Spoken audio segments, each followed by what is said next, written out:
สวัสดีครับสวัสดีเพื่อนๆพี่ๆน้องๆชาวเครื่องบินบังคับทุกคนนะครับ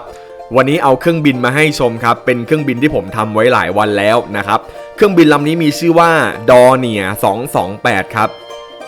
ลำนี้ปีกยาว1เมตร40เซนติเมตรนะครับลำตัวยาว1เมตร23เซนติเมตรครับรอบๆตัวลำก็ประมาณนี้นะครับลำนี้ทำสีด้วยสติ๊กเกอร์ครับน้ำหนักตอนนี้เนี่ยอยู่ที่6ขีดนะครับข้างหน้าที่เห็นตรงนี้นะครับก็จะเป็นช่องสำหรับใส่ขาล้อแล้วก็ใส่แบตเตอรี่นะครับส่วนแท่นขาล้อที่อยู่ตรงกลางลำตัวนะครับทำเสร็จเรียบร้อยแล้วนะครับเหลือแค่ใส่ล้ออย่างเดียวครับตอนนี้ยังไม่ได้วางชุดไฟใดๆทั้งสิ้นนะครับก็เหลือแค่วางชุดไฟแล้วก็ First Flight นะครับเดี๋ยวจะมารีวิวอีกทีนึงในวันที่ First Flight นะครับว่ามันบินดีหรือเปล่านะครับอันนี้ก็ยังลุ้นๆอยู่ครับว่ามันจะบินขึ้นหรือเปล่านะครับ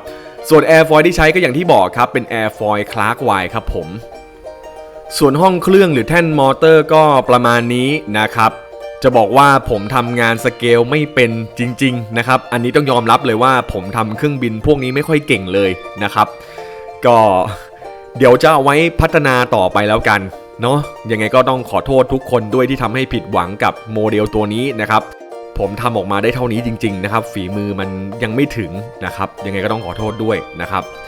ส่วนรายละเอียดด้านล่างของปีกก็ประมาณนี้นะครับจะบอกว่าตรงนี้เนี่ยเดี๋ยวผมจะต้องใส่รายละเอียดในส่วนของคันชักตามแบบของเขาด้วยนะครับให้มันเหมือนหน่อยก็เดี๋ยวเอาไว้ดูทีเดียวในวันที่ First Flight แล้วกันนะครับส่วนลำนี้ผมว่าจะวางมอเตอร์ 1,400 kV นะครับแค่เบอร์ 2212 เท่านั้นนะครับผมรู้สึกว่าเครื่องบินมันค่อนข้างเบานะครับก็เลยว่าเดี๋ยวจะวางมอเตอร์แค่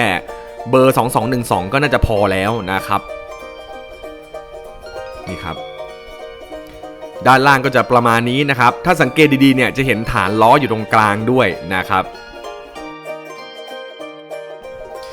ยังไงวันนี้ก็ต้องบอกว่าอาจจะทำให้หลายๆคนผิดหวังในเรื่องของการทำสีหรือว่าอะไรประมาณนั้นนะครับเจอจุดบกพร่องค่อนข้างเยอะนะครับเพราะว่าเราไม่ได้เก่งเรื่องนี้เลยนะครับขอโทษจริงๆผมกลัวจะผิดหวังด้วยแหละนะครับก็ขอบคุณทุกๆคำแนะนำนะครับแล้วก็ขอบคุณเพื่อนๆพี่ๆน้องๆทุกคนนะครับที่เข้ามาชมคลิปผมนะครับเอาไว้ผมจะค่อยๆปรับปรุงในลำต่อไปนะครับวันนี้ต้องขอโทษจริงๆนะครับไว้เจอกันใหม่คลิปหน้าครับเดี๋ยวเจอกันวัน First Flight ครับสวัสดีครับ